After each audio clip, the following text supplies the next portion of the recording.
देख रहे हैं सुदर्शन न्यूज। नमस्कार, आप देख रहे हैं सुदर्शन उत्तर प्रदेश और मैं हूं आपके साथ लावनी विनीत। बुलेटिन की शुरुआत करते हैं बुलंदशहर की खबर के साथ, जहां एसएसपी ने लंबे समय से फरार चल रहे डीएसपी रणधीर सिंह पर 25,000 रुपए का इनाम घोषित किया है। दरअसल रिटायर्ड डीएसपी ने सिकंदराबाद में बतौर इंस्पेक्टर एनकाउंटर की अगुवाई की थी। बाद में ये मुठभेड़ फर्जी करार दे दी गई थी। इसी मामले में डीएसपी फरार चल रहे हैं।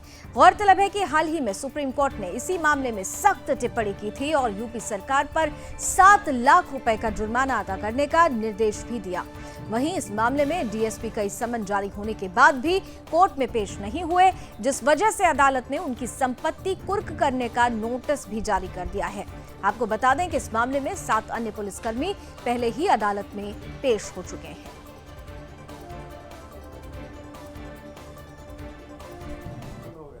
देखिए, retired deputy SP Shri Randhir Singh हैं, जिनकी गिरफ्तारी के लिए अदालत से लगातार वारंट जा रहे हैं। सन 2017 से ही अनवरत वारंट जारी हो रहे हैं और ये अपने को छुपा करके अब तक बचते रहे हैं।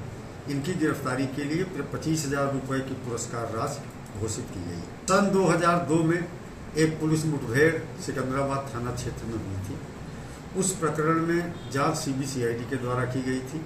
जांच के बाद सीबीसीआईडी ने अंतिम रिपोर्ट न्यायालय में सबमिट किया था, लेकिन जो मृतक था घटना का, उसके पिता के द्वारा अदालत में प्रोटेस्ट करने के कारण अदालत के द्वारा ट्रायल प्रारंभ कर दिया गया और सबके सम्मन वारंट। अगली खबर भी बुलंदशहर से ही है, जहां लोगों ने अज्ञात युवक का शव कब्रिस्तान में देखा, जिसके बाद गांव में सनसनी फैल गई। आपको बता दें कि लोगों ने मामले की जानकारी पुलिस को दी और पुलिस ने मौके पर पहुंचकर जांच पड़ताल शुरू कर शव को पोस्टमार्टम के लिए भेज दिया है। दरअसल मृतक के दोनों हाथ और पैर बंधे हुए थे और मृतक के चेहरे पर चोट के कई निशान भी पाए गए हैं। आशंका जताई जा रही है कि युवक की हत्या करके उसका शव कब्रिस्तान में फेंक दिया गया। हालांकि पुलिस को अभी तक मृतक के बारे में कोई जानकारी नहीं मिल पाई है। इसे देखते हुए पुलिस पास की फैक्ट्रियों में जांच पड़ताल कर रही है। पुलिस फिलहाल घटना की कड़ियां दर कड़ियां जोड़कर इस हत्याकांड का जल्द खुलासा करने का भी दावा कर रही है।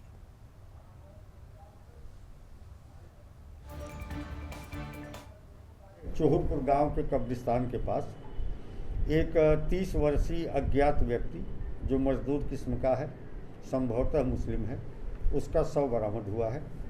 इस संबंध में प्राथमिक छानबीन में जो जानकारी निकल के आई कि कल शाम को ये खुर्जा देहात के बिजली घर के पास एक और व्यक्ति के साथ देखा गया था। ऐसा प्रतीत होता है कि किसी फैक्ट्री आदि में काम करने वाला मजदूर है और आसपास जितनी भी फैक्ट्रियां हैं वहाँ पे इसके फोटोग्राफ जो है लोगों को पहचान कराने का काम किया जा रहा है। वहीं यूपी के हरदोई में नाबालिग से दुष्कर्म करने का मामला सामने आया है। इस मामले में थाना मझिला क्षेत्र की घटना बताई जा रही है। दरअसल रात को पड़ोसी गांव का एक युवक पीड़िता के घर में घुस आया, जहां उसने 15 वर्षीय किशोरी के साथ तमंचे की नोक पर दुष्कर्म किया। चीख पुकार सुनकर अन्य परिजन मौके पर पहुंच गए और आरोपी को पकड़ने का प्रयास किया तो वो मौके से फरार हो गया। परिजनों का कहना है कि दूसरे दिन जब वो थाने गए तो उन्हें भगा दिया गया। इस मामले में अब परिजनों ने पुलिस अधीक्षक से न्याय की गुहार लगाई है। फिलहाल पुलिस मामले को संज्ञान में लेते हुए आगे की कार्रवाई में जुट गई है। मेरे साथ घटना हुआ है। मैं रात को अशोक घर में घुसे है कि पिल्ले सो रहे थे कमरे में, इसमें गेट भी नहीं लगे, दीवार फांद के आया है अशोक। मेरे साथ में मेरे मुंह में कपड़ा गांच दिया है, गांच को, और गलत काम किया है। गलत काम करके धमकाया, तमंचा लगा दिया मेरे सीने में कि क्या चिल्लाओगे तो अभी तुझे गोली से उड़ा देंगे। गलत काम करके हटा, मेरे कपड़े मुंह में से करा। मैं चिल्लाने बहुत जोर, मम्मी जी पिताजी सब लोग भाग के, चाची आची आए, उसने दौड़ के पकड़ा, उसे तमंचा दिखा दिया, वो भाग। उधर यूपी के मथुरा से खबर लेते हैं, जहां मथुरा के चिकित्सा अधिकारियों के आगामी चुनाव को लेकर सीएमओ ऑफिस में बैठक की गई थी। चिकित्सा अधिकारियों की बैठक समाप्त होते ही सभी चिकित्सा अधिकारी बाहर निकले। बाहर निकलते ही डॉक्टर गोपाल गर्ग के बुलाए हुए गुंडों ने डॉक्टर मनोज बिष्ट पर हमला कर दिया और उसके बाद वो गुंडे बाहर की तरफ भागे। तभी वहां पर मौजूद डॉक्टर मनोज बिष्ट के द्वारा बुलाए गए लोग भी मौजूद थे। उन्होंने उन गुंडों को भागने वाले व्यक्तियों का पीछा किया और उस युवक की जमकर पिटाई कर दी। आपको बता दें कि मौके पर जब मीडिया कर्मी पहुंचे तो वो लोग कहने लगे कि बहुत दिनों से वो लड़े नहीं थे, जिसके चलते उन्होंने इस घटना को अंजाम दिया। दरअसल सारा मामला चुनाव को लेकर है, क्योंकि पीएमएस अध्यक्ष डॉक्टर पीके गुप्ता रिटायर हो रहे हैं और सभी चिकित्सा अधिकारी अपनी अपनी साजिशें रच रहे हैं अध्यक्ष पद की कुर्सी के लिए।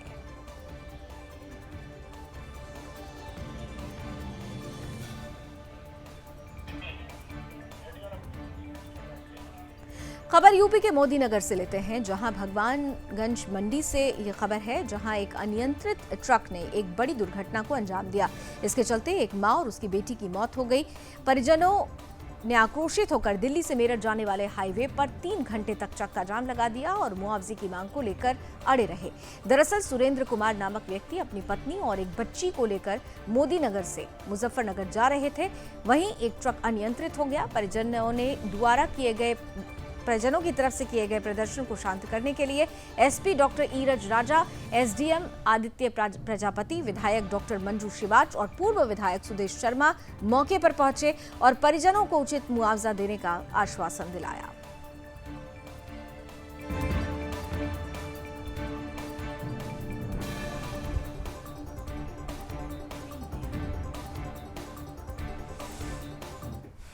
अच्छा, कहाँ के लिए जा रहे थे? वहाँ पे रहते हैं? मुजफ्फरनगर कस्बा कोकड़ा गाँव। अच्छा, अभी ये फिलहाल कहाँ से आ रहे थे? ये चूना भट्टी गली नंबर 9 से। क्या नाम था इनका? सुरेंद्र। उम्र कितनी थी? की उम्र तो बता, बहन की उम्र थी कोई 35 या 36 साल। और जो दूसरी है 45। यूपी के मुजफ्फरनगर में एक बड़ा खुलासा हुआ है। द गंगा सहकारी शुगर मिल के गोदाम के अंदर से करोड़ों रुपए की चीनी बरामद की गई है, जिसमें अधिकांश चीनी खराब और सड़ी हुई पाई गई। गौरतलब है कि चीनी मिल के अधिकारी अपनी अपनी सफाई पेश कर रहे हैं, मगर इसमें या तो चीनी मिल के अधिकारियों की लापरवाही है या तो सरकार द्वारा बनाए गए चीनी के कानून की। दरअसल मोरना शुगर मिल पर किसानों का करोड़ों रुपया बकाया है। चीनी मिल गोदाम में करोड़ों रुपए की चीनी 2018 से लेकर 2021 तक भरी पड़ी मिली। गोदाम में भरी चीनी की सूचना जब भारतीय किसान यूनियन के कार्यकर्ताओं को मिली तो वो स्वयं चीनी मिल पहुंचकर गोदाम खुलवाया तो करोड़ों रुपए की सड़ी हुई चीनी देखकर कार्यकर्ताओं की आंखें फटी की फटी रह गई। कार्यकर्ताओं ने जब चीनी मिल्स के अधिकारी से बात की तो उन्हें खुद ही स्वीकार लिया कि चीनी खराब हो चुकी है, चीनी सड़ चुकी है। भाई मोरना चीनी मिल में काफी दिनों से भारतीय किसान यूनियन जांच पड़ताल में लगी हुई है। गन्ना भुगतान रुका हुआ है, तो आज उसी के एक क्रम में आज चीनी गोदाम देख रहे थे हमारी चीनी कितनी रखी हुई है और किस किस गोदाम में रखी गई, कौन कौन से सन की रखी गई है। तो जहाँ मैं खड़ा हूँ आज 18-19 की चीनी है, 18 की चीनी रखी जो कागजों में ऑन रिकॉर्ड दिखाई, हमें कट्टे पर 17 भी दिखाई दे रहा, पर इनकी बात हम मान रहे हैं। आज 40 करोड़ रुपए की चीनी हमारी 2018 की थी मिल के हिसाब से। गोदाम में लगभग अभी 1 लाख कुंटल चीनी रखने की व्यवस्था हम पर हो सकती है, इसको किया जाएगा। शेष चीनी अभी इस महीने की बिक्री है और आगे आगामी हर माह बिक्री 60-70 हज़ार कुंटल, 80 हज़ार कुंटल यदि होती है तो हमको 1 से 1.5 लाख कुंटल तक के रखने की जगह और आवश्यकता होगी। इसके लिए टेम्परेरी गोदाम बनाने की परमिशन मांगी गई है। आप देख रहे गोदाम में चीनी सड़ रही 17-18 की, कट्टे पर सन भी लिख रहा 2017-18 की चीनी सड़ रही। दरअसल मालिक हो जीएम, ये सब किसी की लापरवाही तो है नहीं, मोरना मिल जीएम की लापरवाही है। वो क्या कर रहा, क्या देख रहा। किसान कहीं भी जाओ, कहीं डूब मरो, कोई मतलब नहीं। किसानों का पेमेंट नहीं हो रहा, चीनी बेचनी रही है पुरानी। भाई ये चीनी बेचने में इन्हें दिक्कत आवा है। चीनी के रेट इतने हावी कर दें जो प्राइवेट फैक्ट्री से फालतू हों, 50-100 रुपये उससे फालतू रेट कर दें। यूपी के मुरादाबाद में सिविल लाइन थाना क्षेत्र में एक 20 वर्षीय युवक के हत्यारों की गिरफ्तारी न होने पर पीड़ित परिवार ने एसएसपी से न्याय की गुहार लगाई है। एसएसपी ने उन्हें कार्रवाई का भरोसा देकर जल्द ही उन्हें इंसाफ देने की बात कही। दरअसल कुछ लड़के उसके बेटे रोहित को गणेश पूजा के बहाने अपने साथ लेकर गए हुए थे और उसे मौत के घाट उतार दिया। इसी के साथ आरोपियों ने पूरे गांव में खबर फैला दी कि रोहित की मौत नदी में डूब जाने की वजह से हुई। वहीं गोताखोरों ने जब नदी में शव की तलाशी ली तो उसका शव नदी से नहीं बल्कि किसी अन्य जगह से बरामद किया गया। मृतक के पिता ने इस मामले पर जब थाने में एफआईआर दर्ज कराई तो किसी ने भी इस मामले पर कोई कार्रवाई नहीं की, जिससे परेशान होकर पीड़ित एसएसपी कार्यालय में जाकर न्याय की गुहार लगाई। फिलहाल एसएसपी ने पीड़ित पिता को न्याय दिलवाने का आश्वासन दिया है।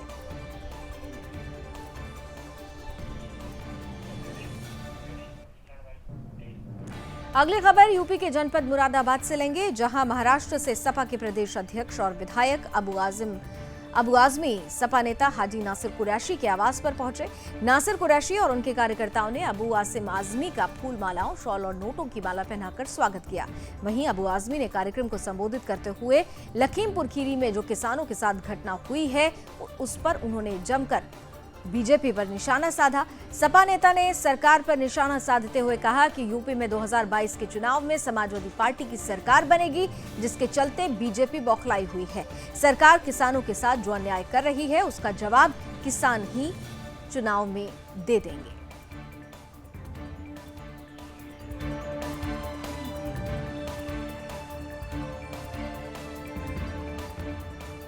देखिए, ऐसा है कि मैंने कहा कि इस उत्तर प्रदेश में डिक्टेटरशिप चल रही है, जमहूरियत खत्म हो चुकी है, जिसकी आवाज़ अमेरिका तक पहुंच चुकी है, पूरे दुनिया में इसकी आवाज़ पहुंच चुकी है। ये मिसाल इसकी है कि किसानों को कुचल दिया गया, 3-3 गाड़ियां गई, कुचल के निकल गई, और जो गृह मंत्री जिसकी जिम्मेदारी है उसी की गाड़ी, उसी का बेटा, और किसान की आवाज दबा रहे थे, अब किसान को दबा रहे हैं। अगली खबर यूपी के आजमगढ़ से लेंगे, जहां बिलरियागंज थाने में पुलिस ने देर रात मुठभेड़ के बाद 2 गौ तस्करों को गिरफ्तार कर लिया। आरोपियों के कब्जे से 2 बाइक, तमंचा और कारतूस भी बरामद हुए हैं। वहीं इस मामले में एसपी सुधीर कुमार सिंह ने बताया कि बिलरियागंज पुलिस को सूचना मिली थी कि कुछ गो तस्कर मोहम्मदपुर के रास्ते नसीरपुर की तरफ आ रहे हैं। इसके बाद पुलिस टीम चौराहे पर पहुंचकर वाहन चेकिंग करने लगी। कुछ ही देर में 2 बाइक आती हुई दिखाई दी। पुलिस ने टॉर्च दिखाकर उन्हें रोकने का इशारा किया तो वो बाइक दोबारा मुड़कर भागने लगी। पुलिस जब आरोपियों को पकड़ने के लिए आगे बढ़ी तो एक आरोपी ने पुलिस पर फायरिंग कर दी। इसके बाद पुलिस टीम ने घेराबंदी कर दोनों आरोपियों को गिरफ्तार कर लिया। फिलहाल दोनों आरोपी अभी पुलिस की गिरफ्त में हैं और उनके खिलाफ सख्त से सख्त कार्रवाई की जा रही है।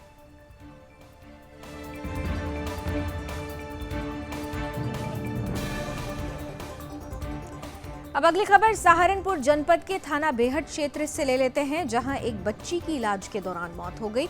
दरअसल बच्ची की परिजनों ने मेडिकल स्टोर के संचालक की लापरवाही को बच्चे की मौत का जिम्मेदार ठहराया है। एक व्यक्ति की 6 वर्षीय बालिका पिछले कुछ समय से बीमार चल रही थी। वहीं गांव बुग्गा स्थित एक मेडिकल स्टोर से उसका इलाज कराया जा रहा था। मेडिकल स्टोर संचालक ने बच्ची को एक इंजेक्शन लगाया, जिसके बाद बच्ची के होंठ नीले पड़ गए और पेट फूल गया और कुछ ही देर में उसकी मौत हो गई। बच्ची की मौत के बाद परिजन और ग्रामीणों ने जमकर हंगामा काटा।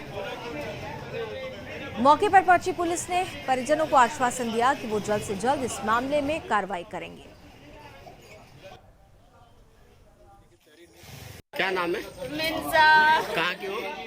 डोली। क्या बता से बच्चे को? इतना बुखार चढ़ रहा था बस। आज क्या हुआ डॉक्टर ने? बुखार चढ़ रहा था, इसका ग्लूकोज लगाया, इसका पेट चढ़ता चला गया। किसने लगाया? डॉक्टर ने। क्या नाम है डॉक्टर का? अजमान।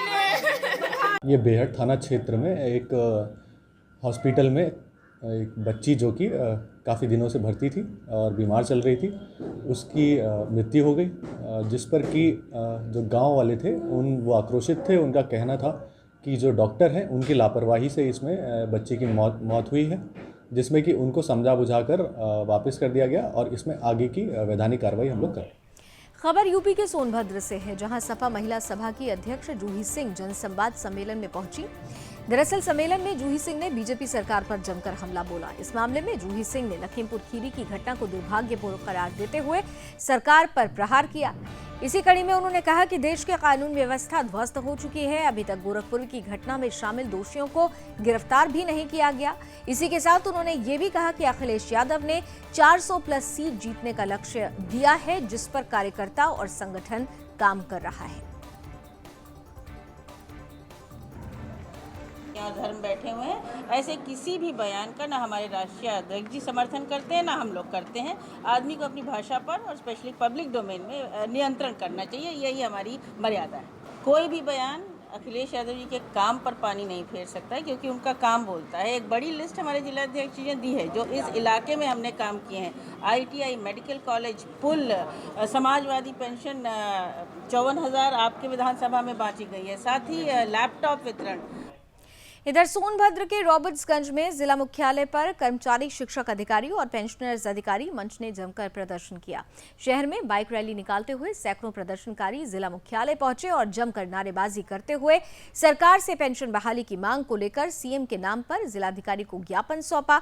इस दौरान अधिकार मंच के कार्यकर्ताओं ने सरकार के खिलाफ जमकर नारेबाजी करते हुए जल्द से जल्द पेंशन बहाली और अन्य मांगों को पूरा किए जाने की मांग की।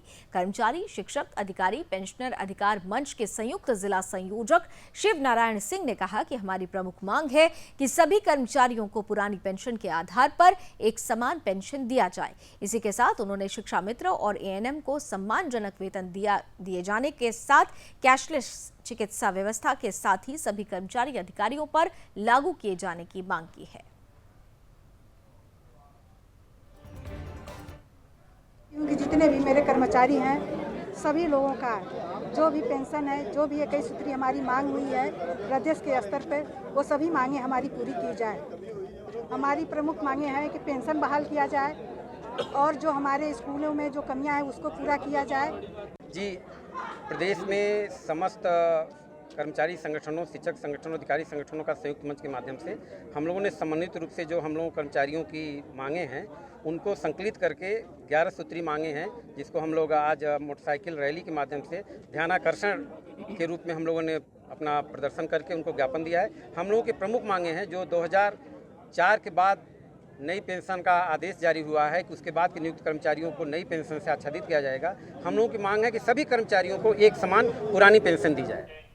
और चलिए इसी के साथ इस बुलेटिन में अभी बस इतना ही, लेकिन उत्तर प्रदेश की तमाम बड़ी खबरों के लिए आप देखते रहिए सुदर्शन उत्तर प्रदेश। जय हिंद।